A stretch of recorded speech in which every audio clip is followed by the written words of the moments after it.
ರಾಗಿ ಮುದ್ದೆಯಲ್ಲಿದೆ ನಮ್ಮ ತಾಕತ್ತು, ಬಸ್ಸಾರು ಉಪ್ಪೆಸರಲ್ಲೇ ಅದರ ಕಸರತ್ತು.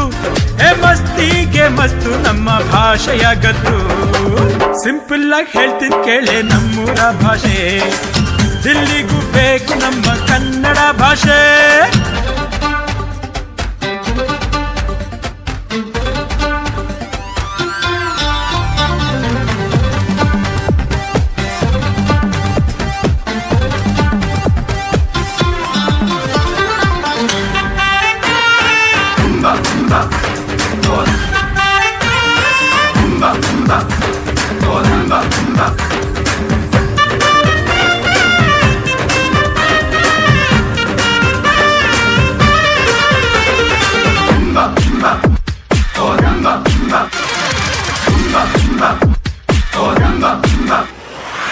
ಮೈಸೂರ ಮಾತಿನಲ್ಲಿ ಮಲ್ಲಿಗೆ ಗಂಧ, ಮಡಿಕೇರಿ ಮಾತಲ್ಲಿ ದೇಶ ಪ್ರೇಮನೆ.